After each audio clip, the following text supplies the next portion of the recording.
Halo Bapak Ibu, apa kabarnya? Dan saya percaya dalam minggu ini Bapak Ibu diberkati Tuhan luar biasa. Roh Kudus bekerja dalam hidupmu, melindungimu, memberkatimu. Dan hari ini kita akan belajar satu kebenaran firman. Bagaimana kita bisa dipimpin oleh Roh Kudus. Nah ini paling penting sekali. Nah kita akan belajar bagaimana Roh Kudus memimpin dalam hidup kita. Baik, kita akan baca satu firman Tuhan di dalam Galatia pasal kelima ayat 16 sampai 17. Saya akan bacakan di sini. Galatia pasal 16 sampai 17. Maksudku ialah, hiduplah oleh Roh, maka kamu tidak akan menuruti keinginan daging. Sebab keinginan daging berlawanan dengan keinginan Roh, dan keinginan Roh berlawanan dengan keinginan daging. Karena keduanya bertentangan sehingga kamu setiap kali tidak melakukan apa yang kamu kehendaki. Ayat 18. Akan tetapi, jikalau kamu memberi dirimu dipimpin oleh Roh Allah, maka kamu tidak hidup di bawah hukum Taurat. Nanti selebihnya baca sampai ayat 21 di rumah masing-masing. Nah, kita akan belajar dipimpin oleh Roh. Hiduplah oleh Roh. Nah, hiduplah oleh Roh itu artinya seperti apa? Artinya begini, hiduplah itu artinya berperilaku, berkebiasaan, usaha membiasakan diri hidup sesuai dengan kehendak Roh Kudus. Artinya melakukan hal yang terus-menerus yang di dalamnya membutuhkan usaha, perjuangan, latihan dalam waktu yang panjang. Perlu proses. Nah itu tidak langsung instan, tidak bisa. Bukan hanya bergantung kepada perasaan kita, mood kita, apa yang kita rasakan. Kalau rasanya menurut saya cocok, ya nyaman gitu. Itu bukan seperti itu. Hiduplah menurut Roh itu proses jangka panjang, dan itu perlu perjuangan, perlu dedikasi, perlu hatimu untuk Tuhan. Makanya tidak heran kalau orang habis KKR, habis seminar, habis dengar khotbah yang berapi-api, tiba-tiba rohnya dibangun. Nah, rohnya dibangun, dia merasa betul-betul hidupnya itu indah sekali. Tetapi 1 minggu, 2 minggu kemudian tiba-tiba loyo kembali. Nah, itulah namanya kita perlu proses setiap hari. Jadi, dipimpin Roh Kudus itu perlu proses. Proses demi proses. Dipimpin Roh Kudus itu sama dengan dipulihkan terus-menerus setiap hari. Dipimpin oleh Roh Kudus itu sama dengan bertobat setiap hari. Nah, ini terus-menerus sampai kita benar-benar mengalami Tuhan itu seperti apa, begitu. Nah, jadi ini yang kita bahas pada hari ini. Makanya perlu digarisbawahi, menaklukkan diri kepada kehendak Tuhan, kepada kemauan Roh Kudus yang ada dalam diri kita.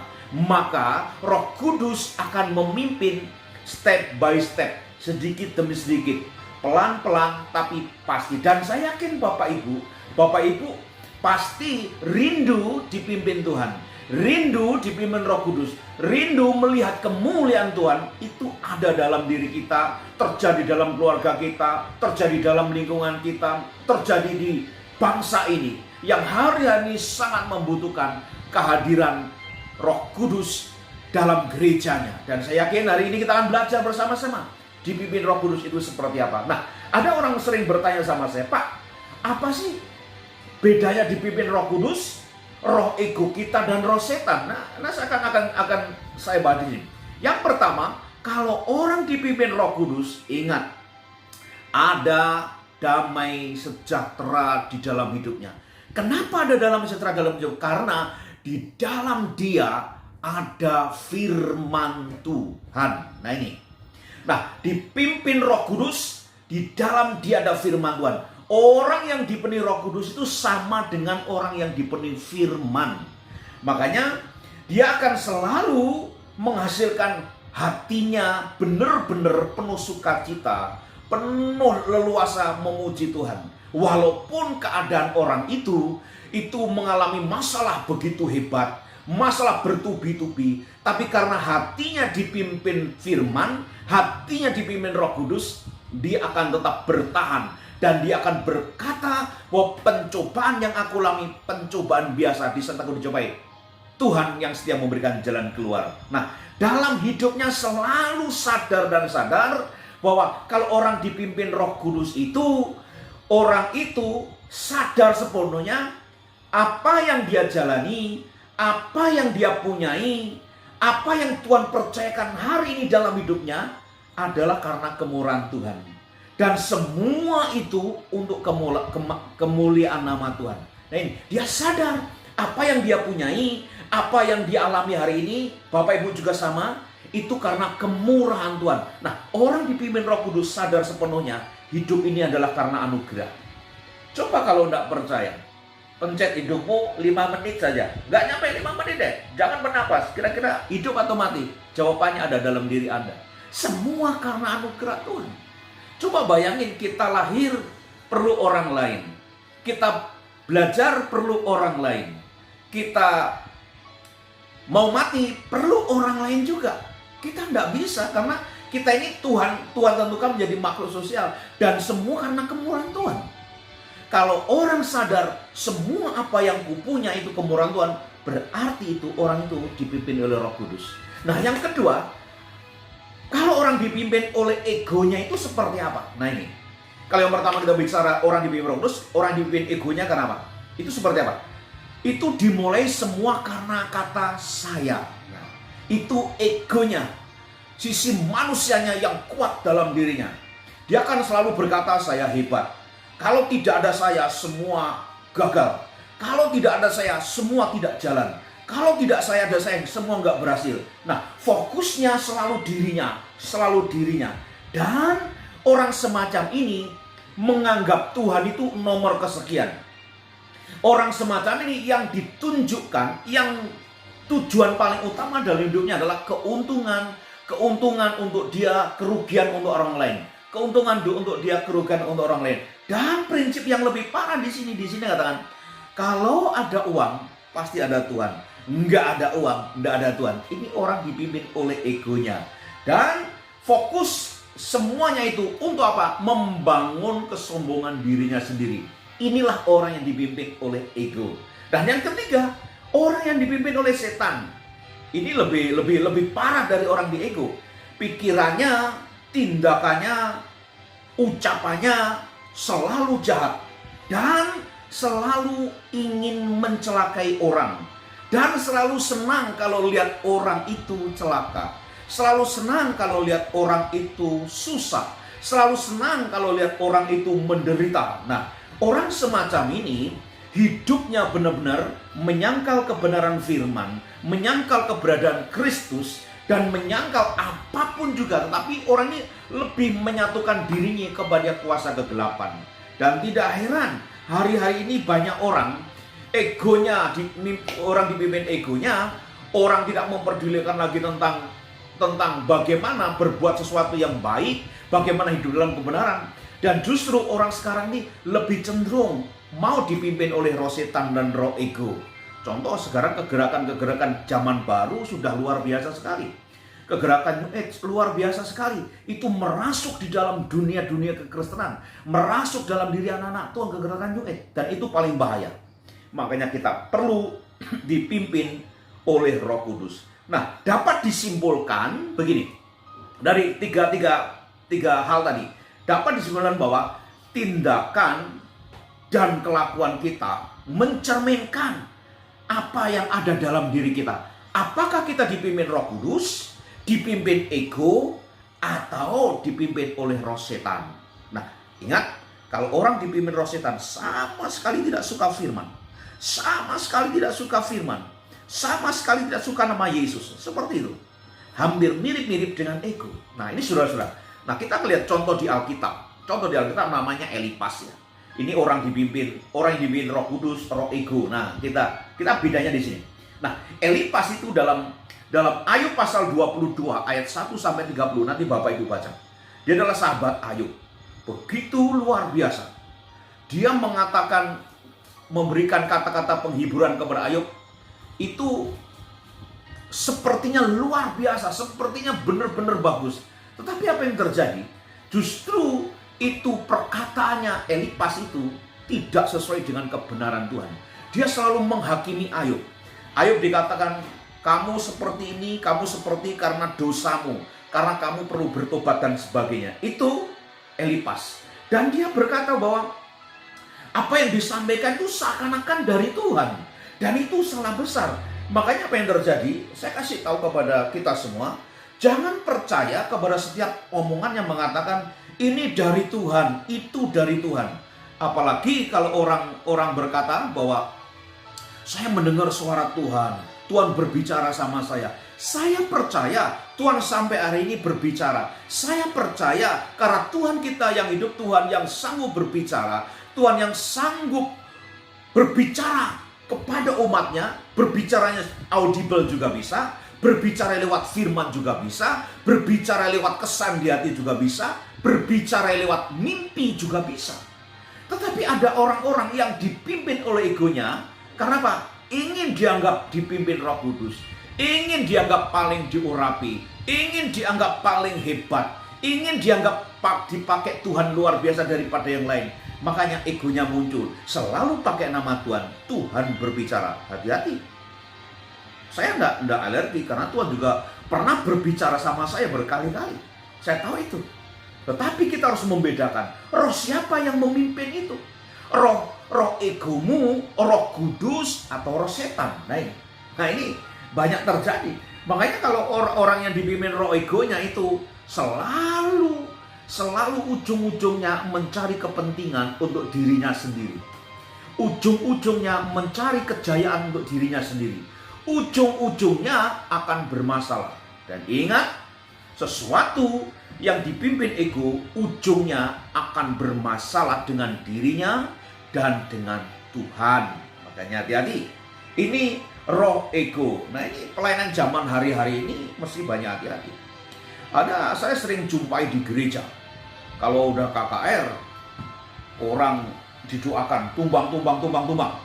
Nah, dan orang merasa yakin kalau yang doakan tumbang pasti hamba Tuhan itu dipimpin Roh Kudus. Belum tentu.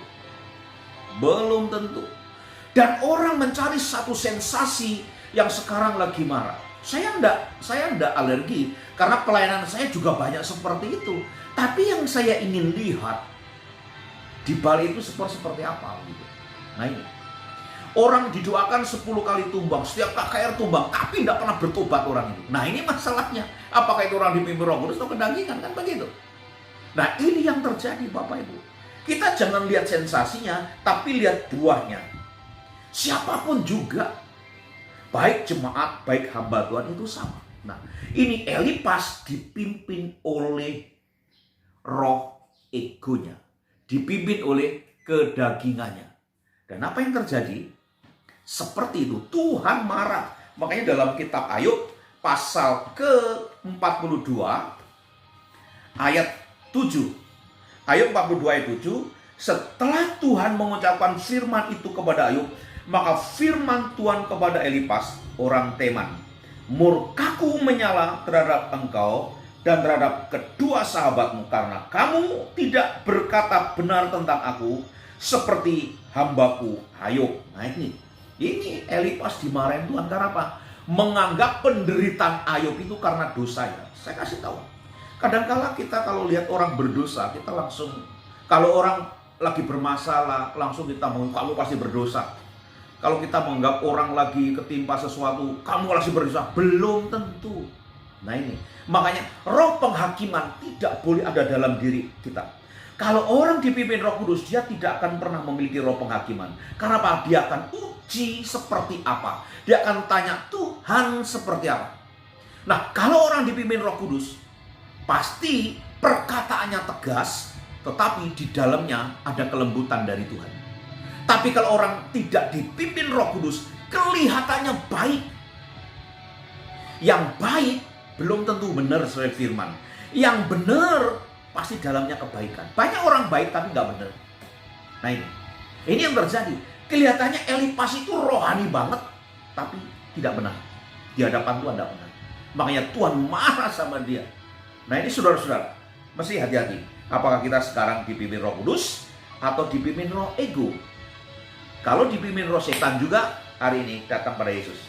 Tuhan akan bebaskan kita. Nah, orang yang dipimpin roh setan, dia tidak percaya apapun yang dikatakan Alkitab. Orang yang dipimpin roh setan, dia akan selalu percaya satu hari-hari baik. Dia akan percaya hari kelahirannya akan seperti ini. Dia percaya hal-hal yang bertentangan dengan firman Allah.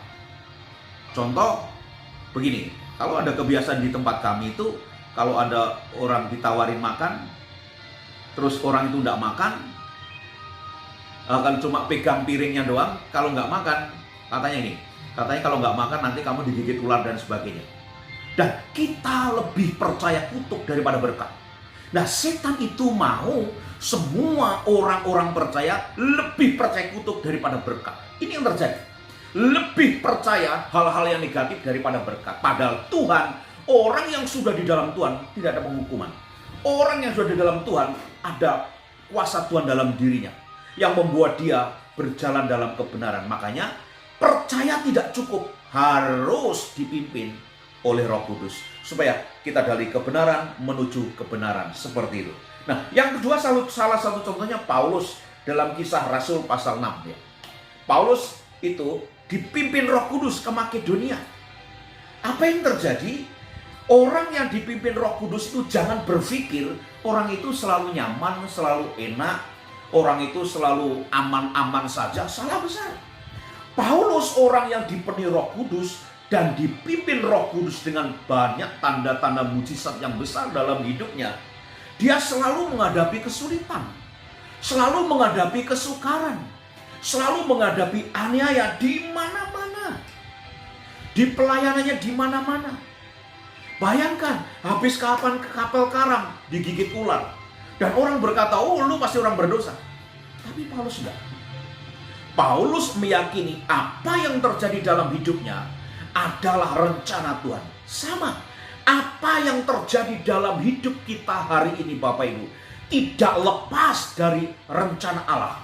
Walaupun sekarang kita lagi mengalami sulit, kita mengalami susah, kita mengalami jalan buntu, tapi ingat, Roh Kudus dalam dirimu akan berbicara dan memimpin engkau apa yang harus dibuat, memimpin engkau apa yang harus dilakukan. Makanya betapa penting hati kita diisi firman, hati kita mau dipimpin Roh Kudus. Paulus itu menghadapi aniaya di mana-mana, dirajam pakai batu, dicambuk, padahal orang dipimpin Roh Kudus. Makanya jangan percaya kalau orang ngomong-ngomong gini, kalau kamu dipimpin Roh Kudus, kamu aman, kamu enak, kamu nggak kekurangan. Ini betul, tapi jangan salah. Alkitab berkata, kalau kamu benar-benar muridku, kamu harus memikul salibku. Tapi juga jangan salah, Alkitab juga berkata dalam Filipi pasal 1 ayat 29 mengatakan, kita ini dikaruniakan, saya akan bacakan supaya Bapak Ibu tahu ini dengan jelas. Ayat 29, sebab kepada kamu dikaruniakan bukan saja untuk percaya kepada Kristus, melainkan juga untuk menderita untuk Dia. Nah ini, kita bukan hanya diselamatkan, diberkati, melimpah ruah, tapi juga menderita. Itu dipimpin Roh Kudus. Makanya kalau orang dipimpin Roh Kudus, tidak usah takut. Bahaya apapun, pencobaan apapun, sehebat apapun, tidak akan bisa memisahkan kasih kita kepada Tuhan. Dan Tuhan bersama kita. Luar biasa. Nah ini Tuhan berkata, pikulah salibku. Ada seorang hamba Tuhan, saya baca buku dalam buku yang luar biasa yang pernah saya baca, dikatakan waktu itu di Vietnam Selatan. Vietnam dibagi dua, utara dan selatan. Karena utara bagian komunis, selatan itu bagian demokratis dan sebagainya gitu. Dan apa terjadi? Satu kali di perbatasan itu penentara Vietcong itu datang untuk membunuh seluruh penduduk desa itu. Yang laki-laki dibunuh, anak kecil, tua muda dibunuh, yang laki-laki, yang perempuan pada diperkosa. Ada satu misionari di situ. Ketika mendengar tentara itu mau jalan ke desanya, dia berdoa sama Tuhan. Tuhan Yesus tolong, Tuhan Yesus tolong. Dan Roh Kudus pimpin dia. Apa yang terjadi saudara? Tiba-tiba datanglah ratusan lebah menyengat mukanya. Apa yang terjadi? Mukanya itu habis. Mukanya itu nggak berbentuk lagi. Nah, satu kali ketika Vietcong datang, semua perempuan diambil, tapi misionari ini selamat. Karena apa? Ketika misionari itu ditangkap, mukanya sudah tak berbentuk lagi. Maka tentara itu lepaskan dia, dan misionari ini selamat. Nah ini kadang-kadang dipimpin Roh Kudus seperti itu, bukan seperti apa mau kita, seperti apa maunya Tuhan. Nah ini makanya kalau orang dipimpin Roh Kudus dimanapun ditempatkan, dimanapun dalam sebuah pelayanan, dia tidak akan takut. Lahan kering bisa menjadi basah. Tapi kalau orang tidak dipimpin Roh Kudus, lahan basah bisa menjadi kering. Pertanyaannya, apa kita dipimpin Roh Kudus atau tidak? Nah ini. Nah saudara-saudara, betapa penting hari ini kita belajar dipimpin Roh Kudus. Nah, ada satu pertanyaan. Bagaimana cara kita dipimpin Roh Kudus? Ini yang paling penting sekali. Bagaimana caranya? Nah, Roh Kudus itu berbicara lewat hati manusia. Makanya minggu lalu kita berbicara, Roh Kudus ada dalam diri kita. Roh Kudus berbicara di dalam hati orang yang sudah percaya pada Kristus. Dan kalau berbicara di dalam hati kita, itu sesuai firman. Diuji dulu, tidak sembarangan. Sesuai firman, dan itu mendatangkan sejahtera, mendatangkan damai luar biasa. Dan pasti ada peneguhan. Itu tidak lepas dari konteks firman Allah. Itu caranya. Caranya yang kedua bagaimana? Cara yang kedua, harus hidup di dalam roh. Nah, ini penting sekali. Harus hidup di dalam roh. Ini penting sekali. Makanya, bagaimana cara dipimpin Roh Kudus? Harus hidup dalam roh. Coba akan saya bacakan di sini satu firman Tuhan. Tetapi, saya katakan, tetapi buah roh, perhatikan ayat 22, tetapi buah roh ialah kasih, sukacita, damai sejahtera, kesabaran, kemurahan, kebaikan, kesetiaan, lemah lembut, penguasaan diri. Tidak ada hukum yang menentang hal itu. Barang siapa menjadi milik Kristus, ia telah menyelipkan daging dengan segala hawa nafsu dan kiranya. Jikalau kita hidup oleh roh, baiklah hidup kita juga dipimpin oleh roh. Dan janganlah kita gila hormat, janganlah kita saling menentang dan saling mendengki. Nah ini. Yang kedua, bagaimana dipimpin Roh Kudus? Hidup dalam roh, nggak ada lagi. Nah ini, hidup dalam roh. Bagaimana dengan kita semua? Sudah hidup dalam roh? Belum. Nah kalau orang hidup dalam roh, seperti saya katakan tadi, baca dalam Galatia pasal 5 ayat 22 sampai 26. Di situ ada. Nah ini, kalau orang marah-marah, dipimpin roh siapa? Anda yang tahu. Kalau orang pergi ke dukun, dipimpin roh siapa? Anda yang tahu. Kalau orang baca Alkitab, dipimpin oleh roh siapa? Anda tahu. Nah ini yang paling penting. Nah ini yang paling penting. Apakah cirinya orang dipimpin Roh Kudus? Nah cirinya seperti apa? Satu, menempatkan firman di atas segala-galanya. Bukan aturan manusia. Bukan apa yang dirasa. Bukan apa yang dipikirkan. Tapi firman itu di atas segala-galanya. Itu ciri pertama. Yang kedua, hidupnya menghasilkan buah. Makanya kalau orang mengaku, saya dipimpin Roh Kudus, tapi buahnya tidak ada, jangan dipercaya. Dari buahnya lah kamu bisa melihat siapakah orang itu sebenarnya. Makanya jangan lihat sesuatu dari casingnya. Kelihatan hebat, kelihatan luar biasa, kelihatan wah, kelihatan pokoknya luar biasa di mata manusia, tapi di mata Tuhan jahat. Karena apa? Tidak menghasilkan buah seperti apa yang dikatakan firman. Menghasilkan buah. Ciri yang ketiga apa? Orang yang dipimpin Roh Kudus pasti mencintai pekerjaan Tuhan. Tidak mungkin. Ada orang ngaku saya cinta Roh Kudus, tapi cuma pekerjaan Tuhan dia tidak mau. Itu tidak bisa. Nah, yang keempat, ciri orang yang dipimpin Roh Kudus itu menghormati hamba Tuhan.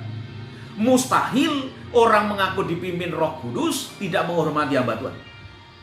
Yang kelihatan aja nggak dihormati, apalagi yang tidak kelihatan, yaitu Tuhan. Nah ini, hormati hamba Tuhan, hargai hamba Tuhan, penting. Hargai pendetamu, hargai hamba Tuhan di gerejamu. Apapun kesalahan dia, kita bukan jadi hakimnya. Hakimnya Tuhan sendiri nanti. Kadang-kala kita selalu menghakimi. Ingat, hamba Tuhan juga manusia biasa kok. Hamba Tuhan itu penuh kekurangan. Hamba Tuhan itu penuh kelemahan. Contoh di Alkitab, siapa yang gak ada punya kelemahan? Musa punya kelemahan. Daud punya kelemahan. Salomo punya kelemahan. Istrinya seceng. Nah ini, Petrus punya kelemahan, Paulus punya kelemahan, semua punya kelemahan. Tapi kita perlu menghargai dia. Siapakah hamba Tuhan? Hamba Tuhan salah, ini dan itu, urusan dia dengan Tuhan. Karena yang memanggil dia adalah Tuhan, bukan kita. Nah ini, yang kelima, ciri orang dipimpin Roh Kudus adalah berani berkata tidak terhadap dosa. Dosa apapun yang tidak sesuai firman harus dia tolak. Kalau orang mengatakan saya dipimpin Roh Kudus, jangan percaya. Kalau hidup orang itu nggak benar, buahnya nggak benar, nggak usah percaya deh. Orang yang dipimpin Roh Kudus tidak akan pernah minum minuman keras. Orang dipimpin Roh Kudus tidak akan pernah menghancurkan tubuhnya sebagai batel. Dia tidak akan pernah menghancurkan tubuhnya sebagai batel.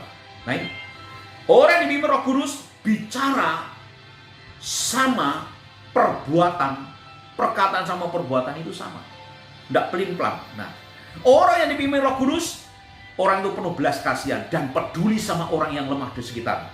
Itu orang yang Roh Kudus. Makanya Roh Kudus itu membawa kita dalam kebenaran dan kekudusan. Makanya jangan lihat orang itu dari penampilannya, dari pakaiannya. Kita bisa ketipu. Zaman dulu orang rampok pakainya pasti serem-serem. Tapi sekarang rampok itu berdasi banyak. Pakainya keren, keluar mobil dari mobil mewah. Itu banyak terjadi. Makanya jangan lihat casingnya, lihat perbuatannya, lihat buahnya. Jangan terkesima dengan perkataannya, lihat buahnya apa yang dihasilkan.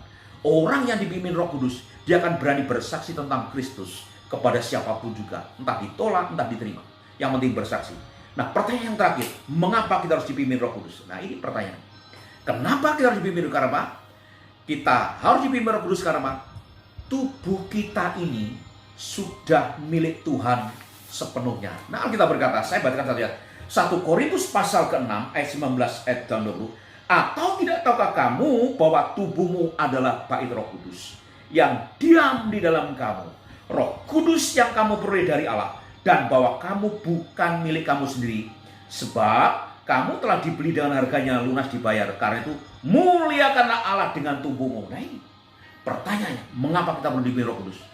Tubuhmu sudah lunas dibayar, Roh Kudus ada dalam diri kita. Ini baitnya Allah, kita rumah Tuhan. Inilah gereja yang sejati. Yang kedua, kenapa kita harus dipimpin Roh Kudus? Nah ini pertanyaan. Kalau kita tidak dipimpin Roh Kudus, maka kita tidak akan mendapat bagian dalam kerajaan Allah. Coba ayat 21 saya bacakan di sini. Atau ayat Galatia, dalam Galatia pasal 6, saya akan bacakan Galatia pasal 6. Galatia pasal 6 ayat 21 dikatakan gini. Ayat 21. Galatia pasal 5 ayat 21 mengatakan ini, bahwa barang siapa melakukan hal-hal demikian, ia tidak akan mendapat bagian dalam kerajaan Allah. Nah, iman tidak cukup, harus ada perbuatanmu, kata kitab Yakobus. Iman dan perbuatan itu harus balance. Nah ini, kalau kita tidak menyalipkan benar-benar kedagingan kita, tidak akan melihat kerajaan Allah, tidak akan berbagian kerajaan. Hari ini saya percaya Bapak Ibu dicerahkan di firman Tuhan. Mari sama-sama dengan saya berjalan bimbingan Roh Kudus. Hari ini kalau kau menemukan jalan buntu, minta Roh Kudus buka jalan. Roh Kudus tolong saya, aku memiliki jalan buntu. Roh Kudus akan buka jalan kepada Anda. Mari kita berdoa. Aku berdoa dalam nama Yesus, Tuhan berkati yang dengar firman. Tuhan berkati yang melihat firman, yang melihat video ini. Aku percaya apapun masalahnya, Tuhan tolong dia. Tuhan jamah dia. Tuhan buka jalan dengan belas kasihan-Mu yang luar biasa. Roh Kudus pimpin dia, supaya kalau mereka jauh dari Tuhan, kembali ke Tuhan sungguh-sungguh. Ada roh keinginan untuk bunuh diri yang dipimpin roh setan, kembali ke Tuhan hari ini dalam nama Yesus. Aku percaya Roh Kudus berkati mereka. Terima kasih pada hari ini. Dalam nama Yesus, berkati seluruh umat-Mu pada hari ini. Haleluya, dalam nama Yesus Tuhan. Amin. Haleluya. Pesan saya yang terakhir, ikuti anjuran pemerintah. Dan saya dan Anda pasti berjalan dalam kehendak Allah yang sempurna. Dalam nama Yesus, Tuhan berkati hari ini. Sampai jumpa dalam pertengahan minggu. Haleluya. Amin.